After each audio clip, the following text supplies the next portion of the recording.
When Jasmine Crockett took the stage beside Ilhan Omar, no one expected what would follow. One tear, 6 words, and 14 million views later, the silence that haunted generations was broken.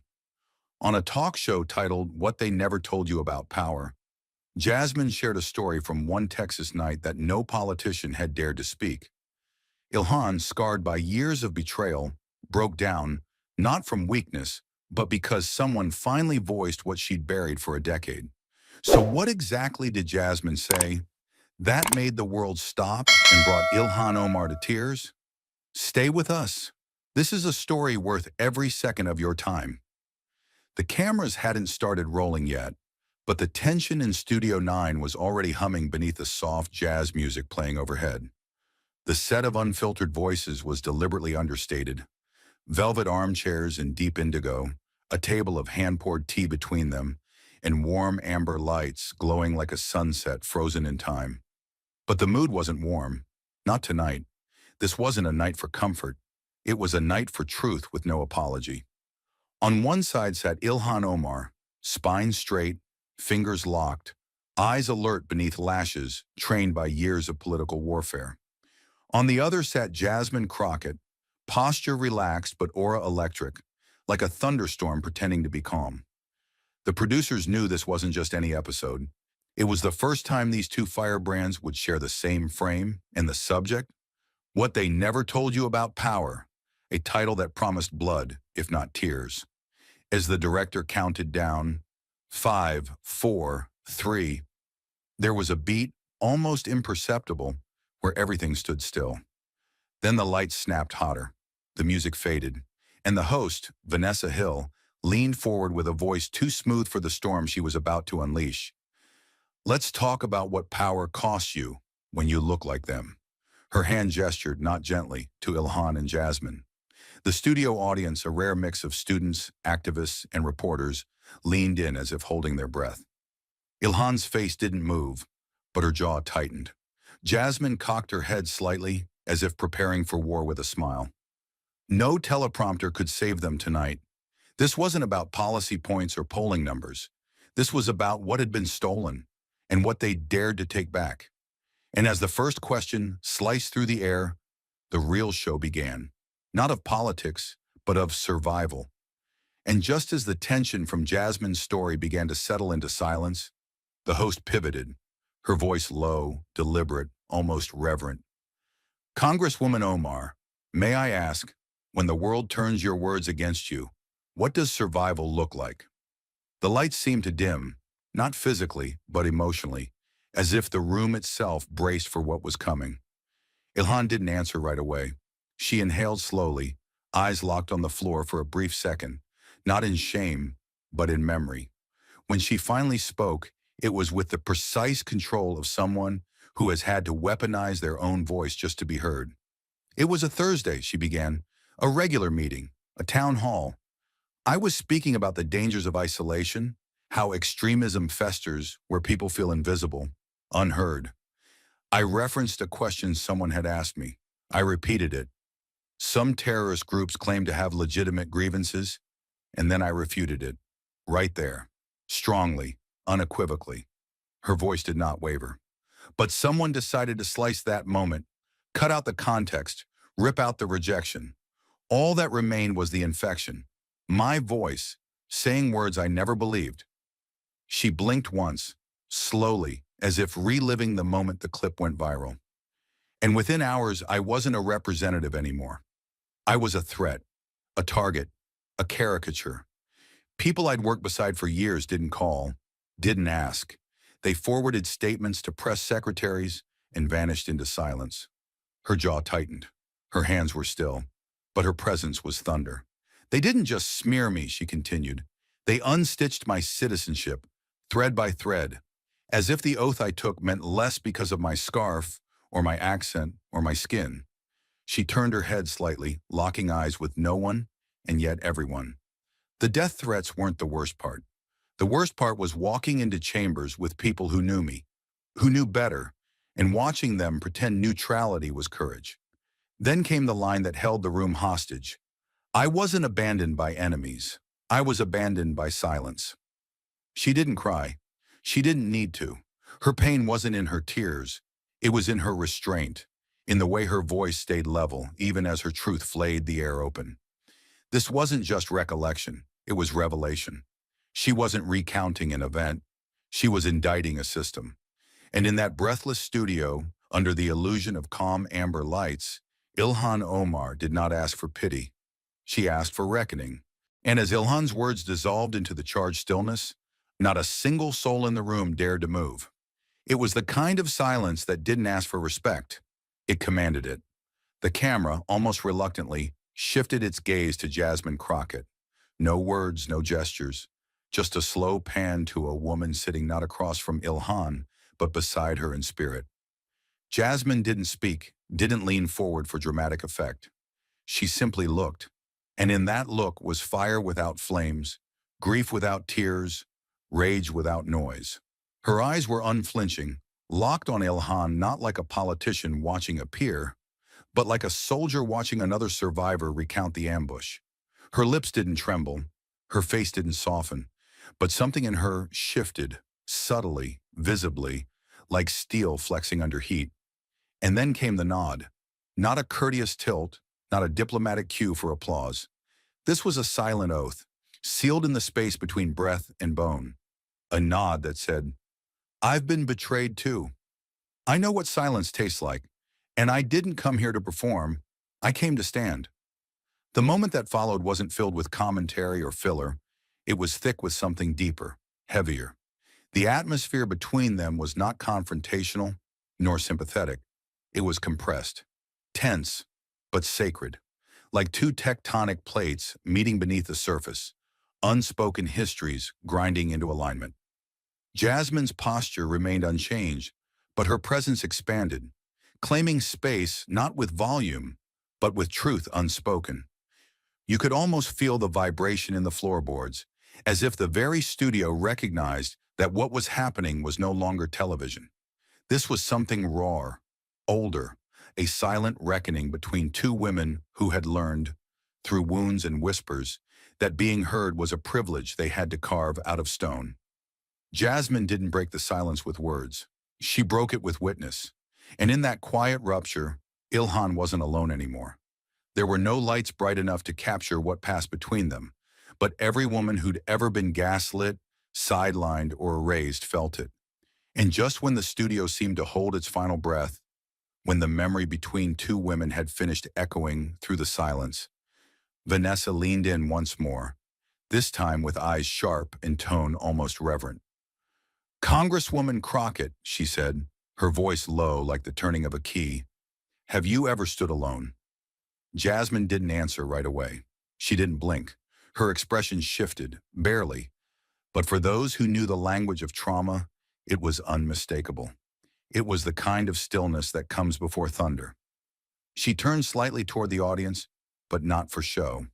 She turned because what she was about to say couldn't be spoken straight into the air. It had to be spoken through it. "It was a night in July," she began, voice steady, quiet, not soft. "Summer in Texas is thick, the kind of heat that crawls under your collar and makes your skin feel like it's trying to escape your body. I remember because I had just finished court, a late arraignment, a juvenile case that didn't sit right with me. My phone buzzed while I was halfway to the parking lot. It was a mother, shaking so hard on the call I could barely understand her. Her son, 17, black, soft-spoken, barely 5'7", had just been tackled outside a corner store. No gun, no stolen goods. Just a hoodie, a backpack, and skin the color police protocols were built to fear. She inhaled slowly, eyes unfocused now, not lost, but accessing something exact. "They said he fit a description, that's all. No details, no victim, no report. Just a body on the sidewalk in handcuffs that clicked like a sentence already written." Jasmine's jaw set. "I drove straight to the station, still in my heels, still in my suit. I asked to see him. They told me no. I asked again, showed my badge, my license, cited the code. They laughed. 'You're not his lawyer of record,' they said. 'You can wait outside.' Her eyes lifted now, straight into the lens, unflinching. So I did. I waited 6 hours in the thick heat, alone. I stood under the street lamp, phone in one hand, live stream on in the other. No ring light, no script, just me, a sidewalk, and a voice I refused to mute. I narrated everything, every officer who walked in, every hour they refused to provide paperwork, every lie they tried to wrap in bureaucratic language. The video caught fire. People started sharing, watching, commenting, and still, no one came. No attorney, no activist, no elected official, just me and a boy behind a wall. She leaned forward slightly, the weight in her voice sharpening like the draw of a blade. Around hour 4, my inbox filled with warnings, friends telling me I was making the department angry, colleagues texting me things like, "This isn't smart, and you're risking your career." Then came the calls, blocked numbers, distorted voices. "You don't want to make enemies, Ms. Crockett. You sure you want to be the face of this?" As if I had chosen it, as if silence was ever a real option. She paused and the room sat still, breathless. At hour 5, a car rolled up slow behind me, tinted windows, engine idling like it had something to say. It didn't stop, just circled, twice. I remember gripping my phone tighter, not out of fear, but out of fury, because I realized in that moment, if anything happened to me, there would be no arrest, no footage, no headlines, just another headline that never made it. Her voice dipped, lower, heavier, but never trembling. Then in hour 6, a local reporter showed up. She had seen the stream. She brought a cameraman. Within minutes, a supervisor inside the station came out, suddenly very polite. "There's been a clerical error," he said. "He's being released." Just like that. No explanation, no apology, no accountability. That boy walked out with his shoelaces still missing and eyes so wide it looked like he hadn't blinked in hours. She didn't smile. She didn't flinch. That night didn't make me brave. It made me angry because the system didn't fail. It worked exactly as it was built. It took 6 hours, 2,000 viewers, and a goddamn news camera to release a child who hadn't done a thing wrong. That's not justice. That's public relations under duress. She looked directly at Vanessa now. And yes, I paid a price. The next morning, I got called into the office. I was told my actions were unprofessional, that I had embarrassed the district. I was warned. I was threatened. One senior attorney even told me, "You'll never make it in this game with stunts like that." And I remember looking at him and thinking, if this is the game, I don't want to play. I want to break the damn board. A hush swept the studio, not emptiness, but reverence. Jasmine sat back finally and folded her hands. Not as surrender, but as punctuation. "That night wasn't the first time I saw injustice," she said, voice low now, almost intimate. "But it was the first time I realized I couldn't keep patching the wounds. I had to fight the knife." She let the words hang there, heavy, real, undeniable. And in that moment, under lights that no longer felt stage, on a stage that had become sacred, Jasmine Crockett wasn't a politician. She wasn't a guest. She was a reckoning made flesh. And every person watching knew. The line between witness and warrior is one step, and she had taken it, alone, unflinching, and uninvited. And when Jasmine's final words about that long night in Dallas began to dissipate into the breathless stillness of the studio, Vanessa leaned in once more. This time, not as a host, but as a human being reaching through the fog of memory. Her voice was quieter now, almost fragile in the wake of what had just been shared, as if it too were treading carefully across the ashes of something sacred. "But were you afraid?" The question cut cleanly, not because it was harsh, but because it was true. It wasn't scripted. It wasn't rhetorical. It was raw. For a full 3 seconds, Jasmine didn't respond. Her face didn't shift. Her body didn't flinch. But something in her eyes, something deep, coiled, forged, tightened. She didn't blink, didn't perform. She just sat in the weight of the question like a woman who had carried it before. And then, In a tone so steady it felt carved from the very moment she was about to recall, she answered, "Of course I was afraid," she said. The words weren't defensive. They weren't even brave. They were undeniable. You don't stand in front of a police station at midnight knowing damn well that you're being watched by men with badges and power and permission and not feel fear. Her voice didn't rise. It sank, slow and deliberate, like a confession pulled from the bottom of a well. The air was thick with it. Fear in every breath. Fear in the way I turned my back to the parking lot. Fear in the headlights that didn't turn off even when the engine did. She drew in a slow breath, not for drama, but like someone remembering how her lungs worked in the moment she almost forgot. It wasn't the kind of fear that makes you run. It was the kind that roots you in place and dares you to move anyway. My phone felt like a weapon. Every word I said into that live stream, I said wondering if it would be the last thing people heard from me. But I kept going. Not because I wasn't scared, but because I was terrified of what would happen if I didn't. Now she leaned forward, hands clasped between her knees, not to ground herself, but to anchor the truth about to follow. If I didn't stand there, if I didn't shine a light on that door and force the world to see it, then what would have happened to that boy? Her voice cracked, not with emotion, but with the pressure of holding too much clarity inside too long. He would have disappeared, not legally, not with fanfare, just gone, buried in paperwork, mislabeled as dangerous, reduced to a mugshot and a lie. And I would have known, I would have carried it, that I let silence finish what injustice started. She looked up now, eyes burning, not with tears, but with precision. "So yeah," she said again, more softly, more deadly. "I was afraid, but silence kills more than fear ever will. And if I didn't stand there that night, then someone else, some kid, some mother's son, would have been devoured by the same machine that almost took him. They would have vanished, and I would have watched it happen, from the safety of my own career. And that," she exhaled sharply, "that is not safety. That is complicity in a nicer suit." The audience didn't move. Even the camera operators seemed to have stopped breathing. Jasmine's next words came with the weight of someone who wasn't just answering a question, but confronting a system that punished truth and rewarded silence. "That night taught me something I can't unlearn," she said. "Courage isn't the absence of fear. It's what you do with your fear when no one's watching, when the headlines haven't started and the cameras haven't come, and it's just you and the sound of your own heartbeat and a door that won't open." She paused again, not to compose herself, but to let the silence digest her truth. "I stood there because I couldn't live with myself if I didn't, and I haven't regretted that night for a single second. But what still haunts me, what I still carry, is that I was alone." Her fingers curled into her palms, not shaking, but locked in quiet fury.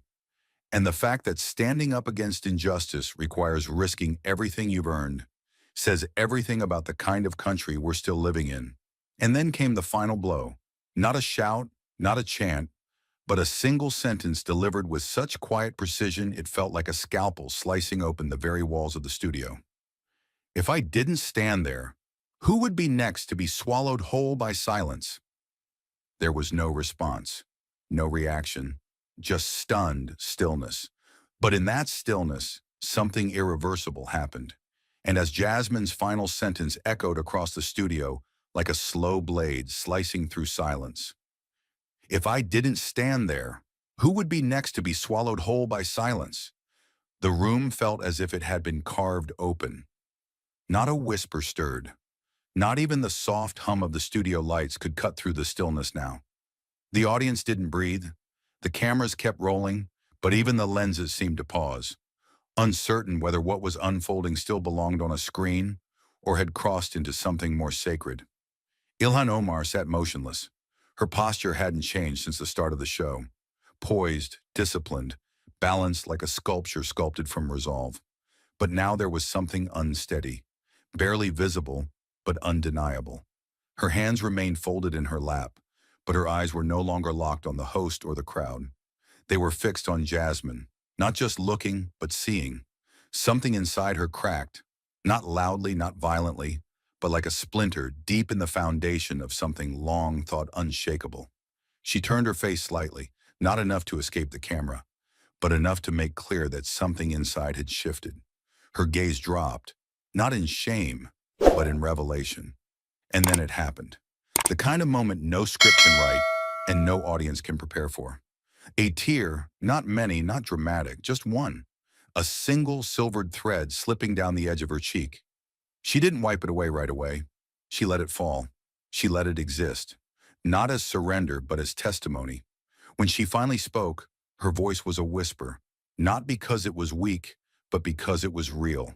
As if anything louder would break the moment's fragile truth. "No one has ever said it like that," she murmured.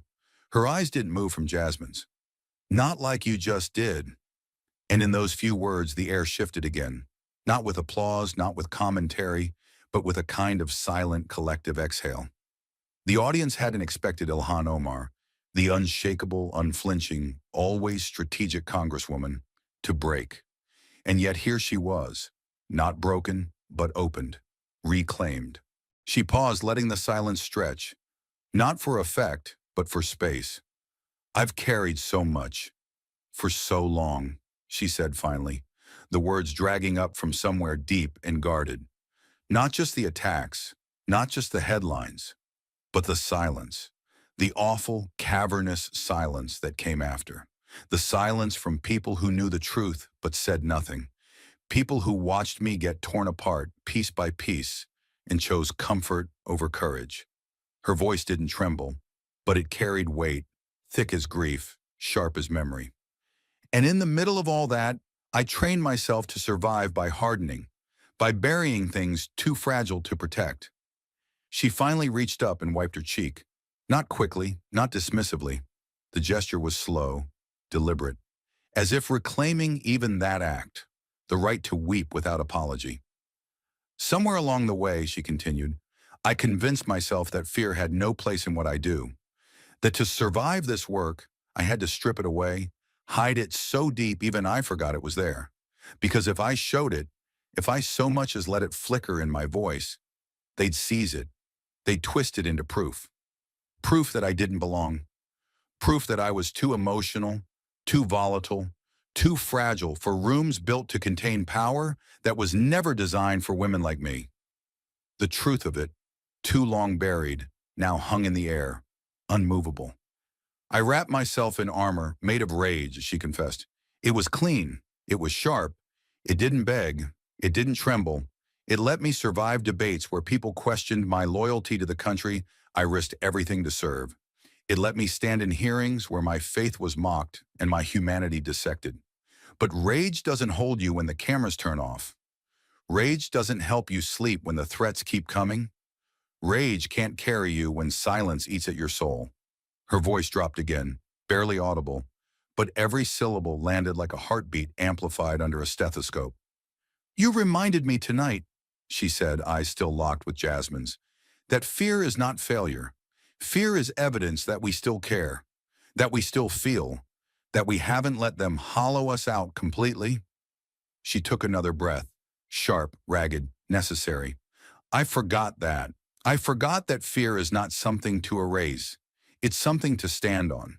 And you didn't just say it. You embodied it. You stood in it. You let it live. And in doing so, you gave it back to the rest of us." And in that moment, Ilhan Omar, warrior, target, symbol, was no longer speaking for the cameras, the headlines, or even the audience. She was speaking to one woman across one moment as one survivor to another. And for the first time in years, the weight she carried didn't feel like a sentence. It felt like something she could finally begin to share. Not in shame, not in secrecy, but in solidarity. A single tear, a single sentence, and a silence that didn't erase, but healed. That was all it took, and that was everything. And as the final echoes of Ilhan's voice faded into the stillness, as if the very walls of the studio needed a moment to breathe, the host gave a soft nod to the control booth. The wrap signal came down. The cameras cut. The lights dimmed.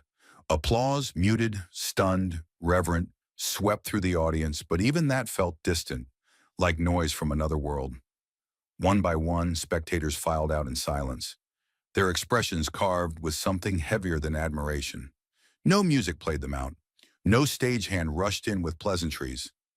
Just a slow, respectful quiet. And in the center of it all, beneath the fading glow of forgotten spotlights, Ilhan and Jasmine remained seated. Neither woman moved. Neither woman stood. Not yet. The studio was nearly empty now. No producers buzzing around, no cameras tracking their every breath. The illusion was stripped away. No teleprompters, no cue cards, no soft-focus lenses to catch tears just right. What remained were two women of color, alone in a room that had just held the weight of their truths, and now echoed with everything left unsaid.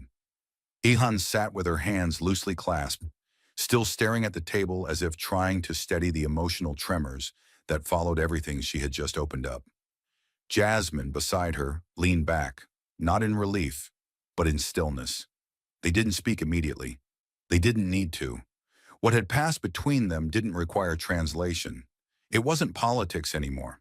It was memory. It was scar tissue. It was recognition. Then, without a word, Jasmine reached into her purse. Her movements were slow, intentional, like someone retrieving something sacred, not just stored, but guarded. From a leather sleeve tucked deep inside, she pulled out a small, worn piece of paper, its edges frayed, the ink faded into the color of time. She unfolded it carefully, as if afraid the decades might crumble it in her hands. The gesture caught Ilhan's eye. Her head turned just slightly. No curiosity, just quiet attention. Jasmine placed the paper between them. Her voice when she finally spoke wasn't public. It wasn't performative. It was the voice of someone peeling back a layer they hadn't touched in years. "My mother wrote this to me," she said, "the night before I argued my first case in front of a judge who wouldn't look me in the eye."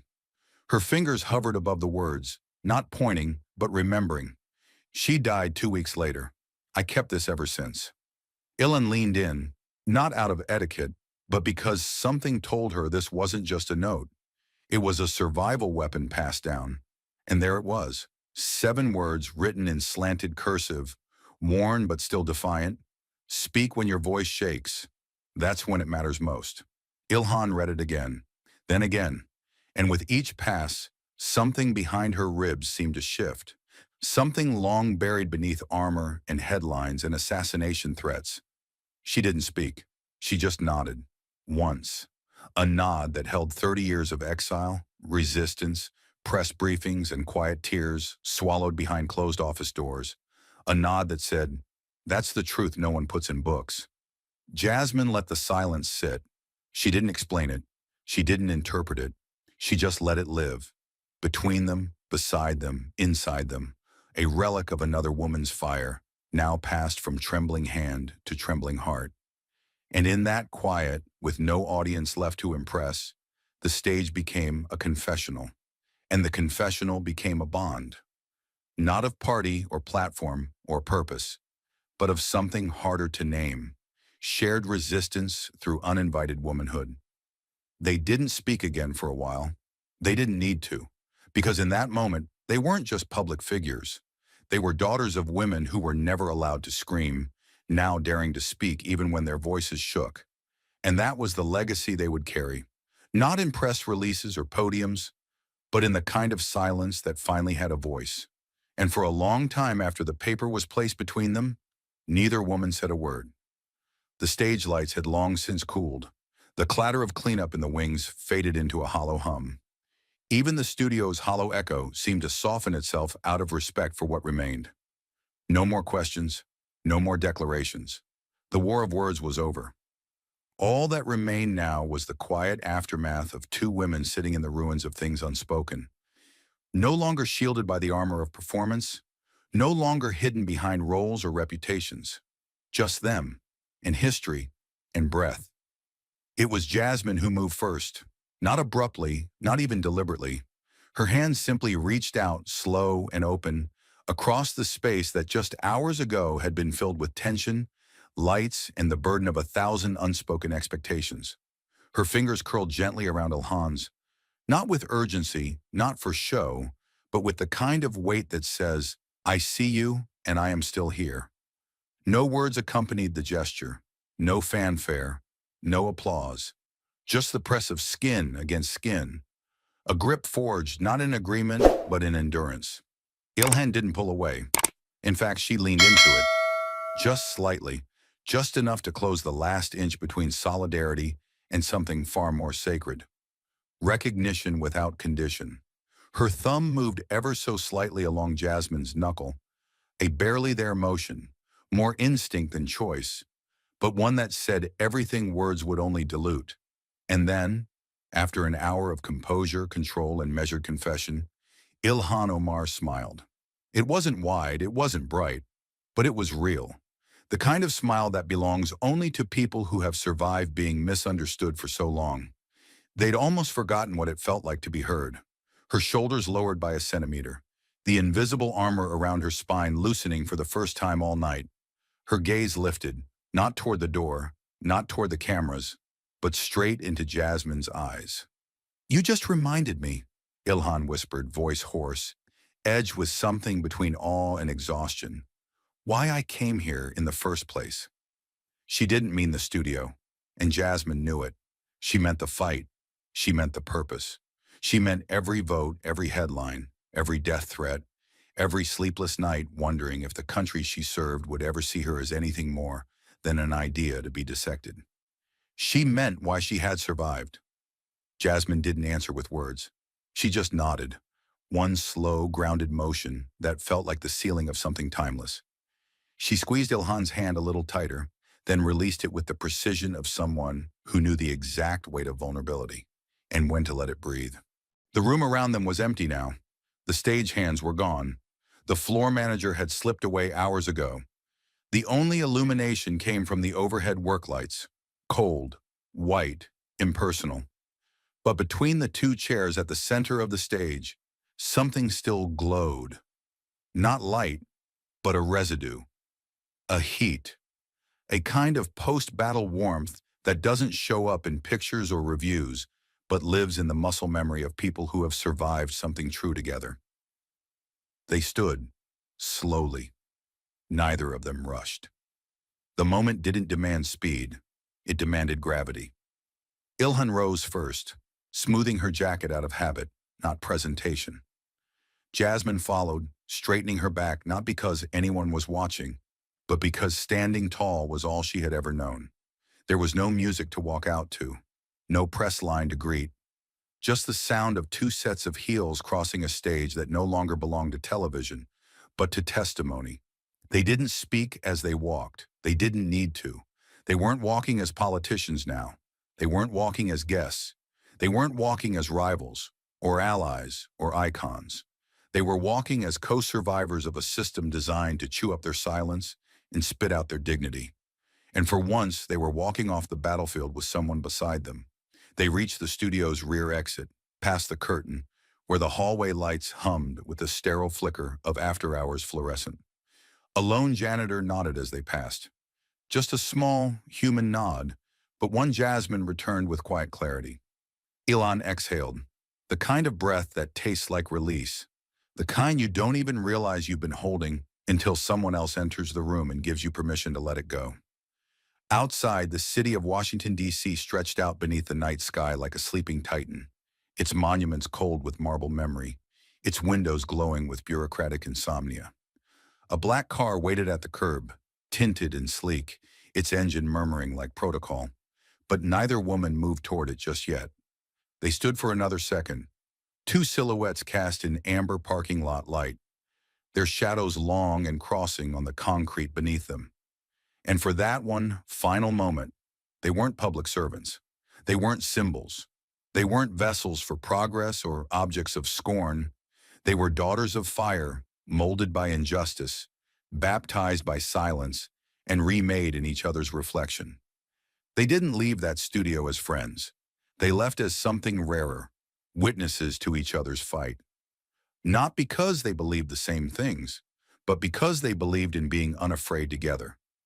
And as Jasmine stepped toward her car and Ilhan reached for the door handle of hers, they didn't say goodbye. They just looked at each other, nodded once more, and carried the silence with them. Not as burden, but as proof they had finally been seen. And as both women disappeared into the night, each stepping into separate vehicles but carrying the same unshakable silence, the studio lights dimmed for the final time. What they didn't know, what no one knew in that moment, was that the real impact hadn't started yet. The cameras had turned off, yes, but the footage had been captured, archived, filed.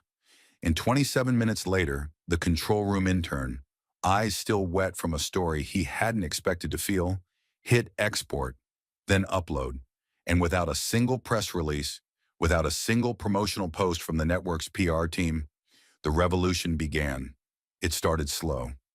One clip, grainy and raw, posted to a small Twitter account under the caption, "This moment between Jasmine Crockett and Ilhan Omar," it just changed the game.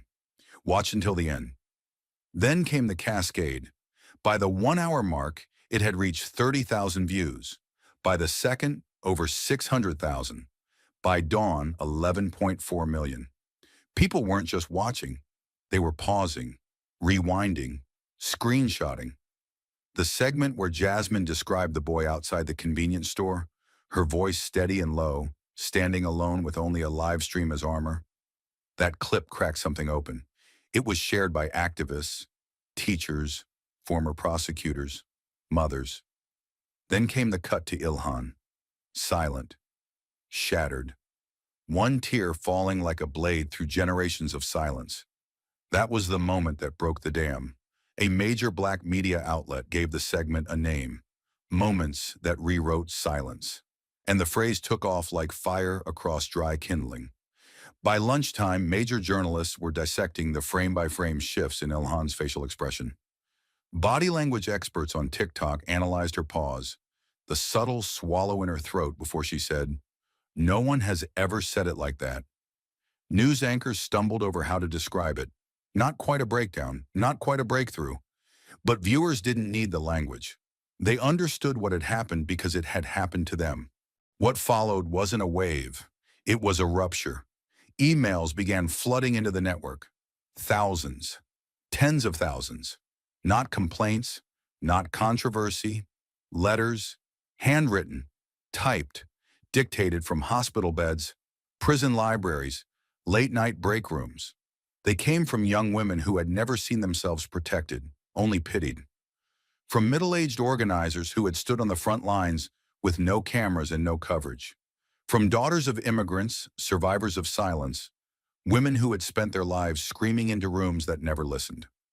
One message, posted publicly and reshared 4.7 million times, read, "Dear Representative Crockett and Representative Omar, I watched your talk show in the back of a city bus, riding home from my third job. I paused it 5 times because I couldn't stop crying. I've never seen power look like that. I've never seen someone look scared and still stand anyway. That's what you gave me, permission, to shake and still speak." The hashtag #We Shake. We Speak was born within hours. Students started organizing pop-up screenings in college auditoriums, lighting candles afterward in silence. One HBCU professor replaced her entire semester's syllabus with a single instruction. Watch that interview, then write what you've never dared say. A 15-year-old girl from Baltimore posted a video of herself reading Jasmine's mother's quote in front of her school's main hallway. "Speak when your voice shakes. That's when it matters most." The clip was viewed 12 million times in 36 hours. But beyond the numbers, beyond the likes, the shares, the analysis, was something slower, deeper, and more untraceable. Women stopped apologizing. In classrooms, in board meetings, in courtrooms, on stages. Something in the cultural bloodstream had changed.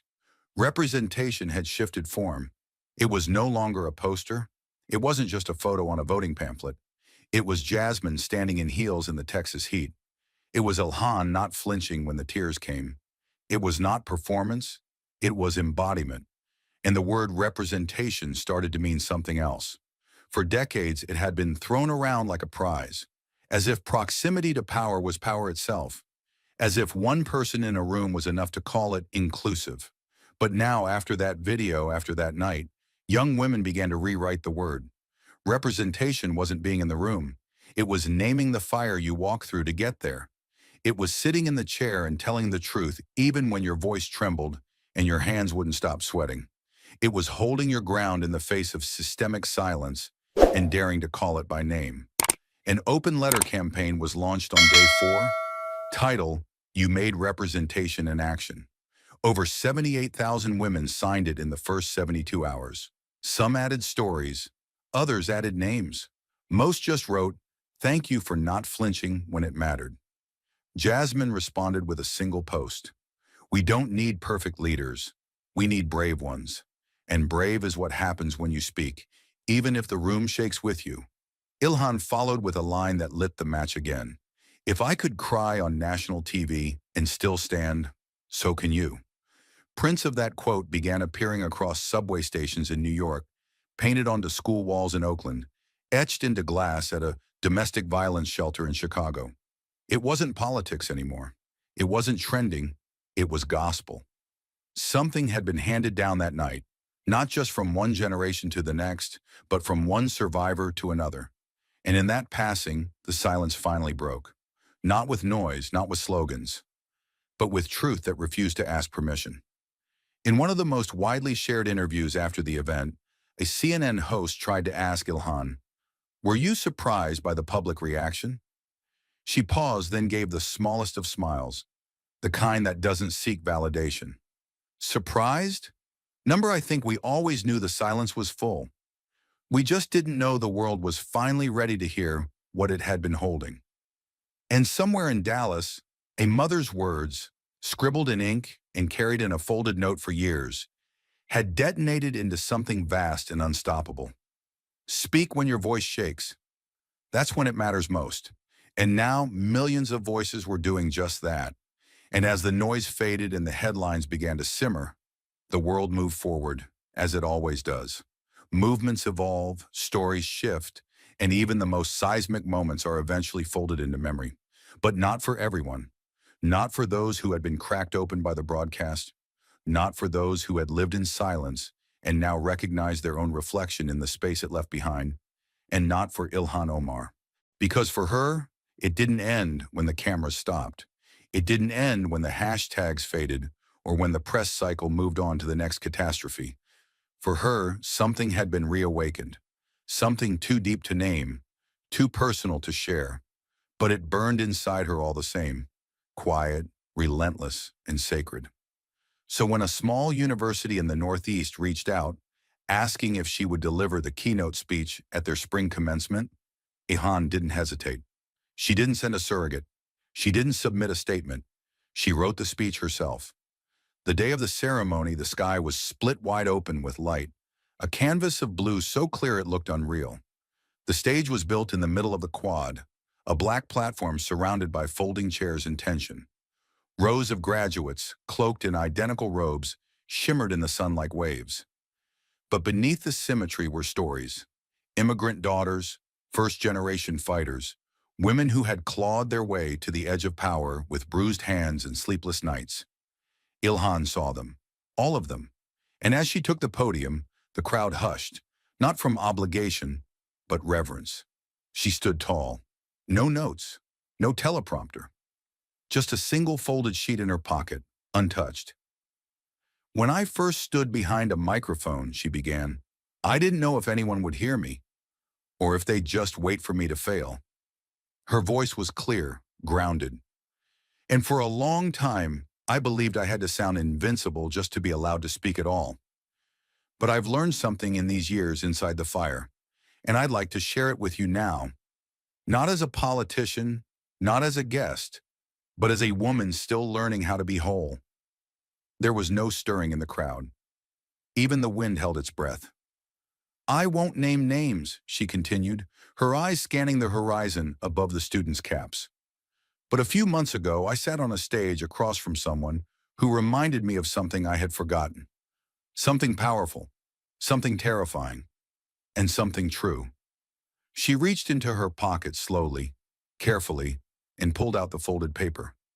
A piece so worn its corners were nearly translucent. "She carried this with her for years," Ilhan said, voice thinner now, more fragile. A note from someone she loved, someone she lost. It wasn't meant for me, but it reached me anyway. And now, I want to give it to you. She unfolded the paper and read the words aloud. Her voice didn't tremble. It cracked, but it didn't break. Speak when your voice shakes. That's when it matters most. The words hung in the air like a drumbeat that refused to fade. A few gasps from the crowd, a sob from the back row. But Ilhan didn't look at them. She looked up, straight into the sky. The blue above was endless, stretched like memory, untouched by noise or fear. And for a moment, it looked almost too perfect, like something waiting to be broken. She smiled, the first real smile she had worn since that night, the kind that wasn't for cameras, the kind that came only when truth had finally made its way through the bones. Across the country, in a modest home office lit only by a desk lamp and laptop screen, Jasmine Crockett watched alone. She wasn't scheduled to speak that day. She had turned down 3 interviews, but she had made time for this. Her phone buzzed constantly beside her, texts from colleagues and journalists asking if she was watching. She didn't answer. When Ilhan read the words, her mother's words, something in Jasmine's throat closed. Not just with pride, not just with memory, but with the strange, aching beauty of being known without being named. Ilhan hadn't said her name. She didn't need to, because sometimes the most sacred things are not shouted, but held. And then it happened. Jasmine cried, not like the single tear Ilhan had let fall on national television, but quietly, fully, the kind of cry that comes not from pain, but from release, a kind of holy grief, the recognition that something you carried alone has now become part of the world's language. She pressed her fingers to her lips, as if to keep something sacred inside. Back at the university, Ilhan closed her speech with a whisper, not because her voice had failed, but because she knew they were ready to listen. So when you leave this place, she said, I don't want you to be fearless. I want you to tremble and still speak, because your voice, even shaking, can be the thing that keeps someone else from being swallowed by silence. There was no standing ovation, not immediately, because no one wanted to move. No one wanted to interrupt the gravity that had fallen like ash across their robes. But then it started. From the left corner, a slow rise, then another, and another, until every graduate stood, and then the faculty, and then the parents, and then the staff. The quad erupted, not with noise, but with presence. No one shouted. They just stood, like they had just been handed something they never expected to receive. And as Ilhan stepped down from the podium, tucking the note carefully back into her pocket, she knew this wasn't closure. This wasn't the end of anything. It was a return to the reason she came, to the fight she had almost forgotten how to name, to the woman who reminded her that fear is not an enemy, it is a compass, and that shaking doesn't mean you stop. It means you begin. And somewhere in Texas, one woman wept and smiled and whispered the words back into her own hands. That's when it matters most. And as the crowd stood still beneath that open sky, and Jasmine wiped silent tears in a room no one could see, something larger than applause pulsed through the collective heart of every witness. It was not the end of a speech, not the peak of a viral moment. It was the quiet aftershock of truth finally being spoken, not in protest, but in purpose. And as the screen faded to black and names rolled in digital silence, the lesson remained. Not in the headlines, but in the ache it left behind. Because stories like this don't end. They echo. They settle in the blood. They change the way we breathe. What this moment taught, what it seared into the bones of everyone who saw it, is that injustice doesn't always scream. Sometimes it whispers through rules. Sometimes it hides behind silence. Sometimes it looks like a locked door, a raised eyebrow, a mic turned off, a name that no one says out loud. For Ilhan, injustice wasn't always someone shouting her down. It was rooms full of allies going quiet when the fire reached her. For Jasmine, it wasn't the threats that hurt the most. It was the fact that her courage nearly cost her everything. And still, no one came to stand beside her until she screamed alone for 6 hours in the dark. The human lesson is not that courage is loud or clean or triumphant. The lesson is that courage often hurts. It isolates. It humiliates. It strips you bare in public and dares you to keep standing. This story revealed that we have mistaken silence for neutrality and composure for strength. But what Jasmine and Ilhan did, what they showed the world in those stolen, unscripted moments, was that the most powerful act of defiance is simply choosing to remain whole in a world that keeps trying to break you into parts. And there is another lesson, quieter but just as vital. That empathy is not a performance. It's not retweeting a quote or nodding during a panel. It's the risk of recognition. It's looking at someone else's bruises and saying, I have those too, even when the room isn't safe, especially when the room isn't safe.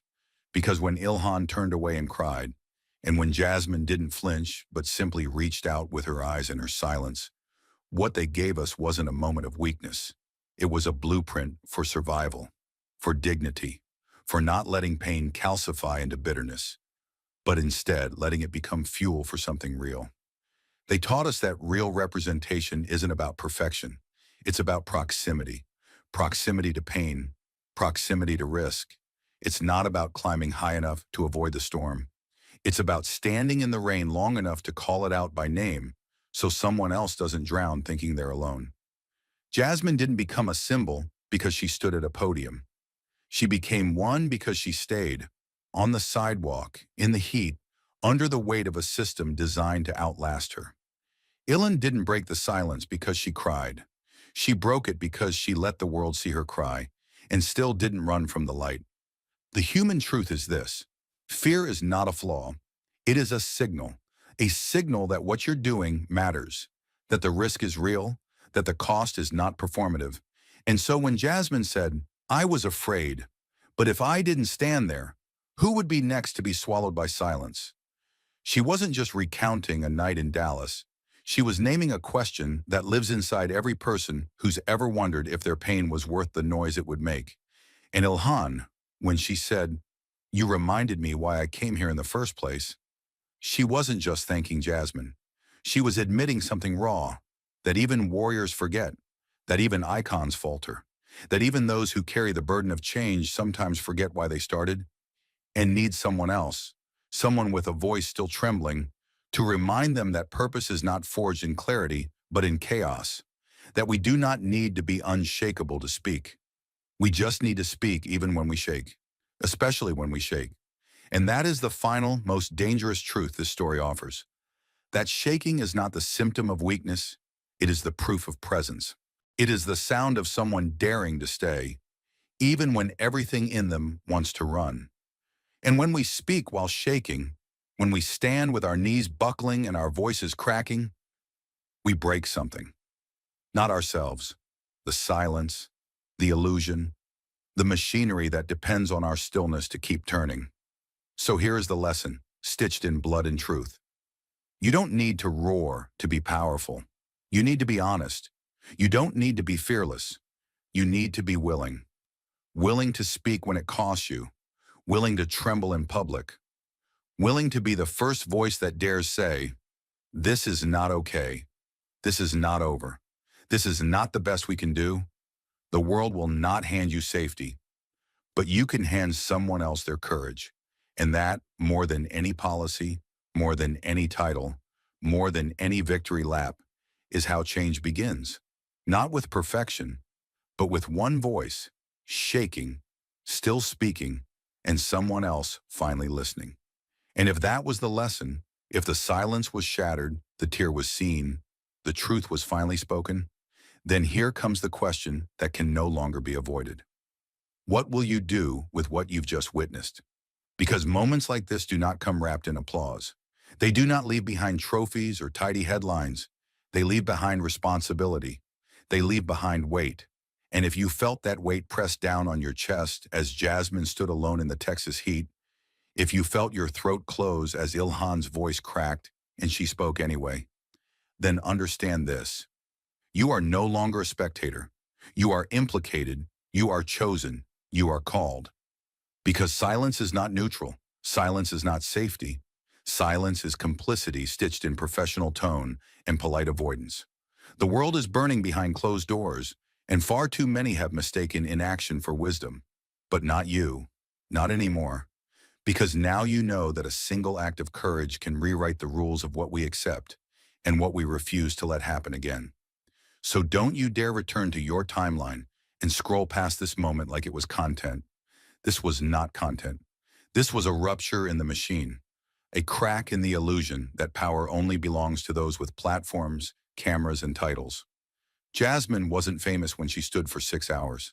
Ilhan wasn't protected when she cried on live television. They didn't move the world because they were untouchable. They moved it because they let themselves be touched by the fire and chose not to flinch. The question is, will you?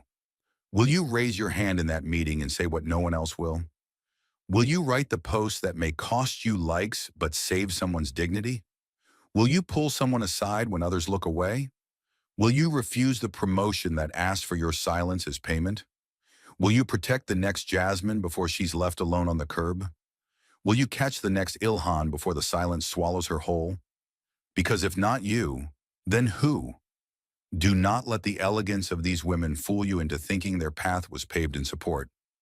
Their path was littered with landmines, legal threats, racist headlines, anonymous voicemails, and the silent betrayal of people who knew better but chose quiet.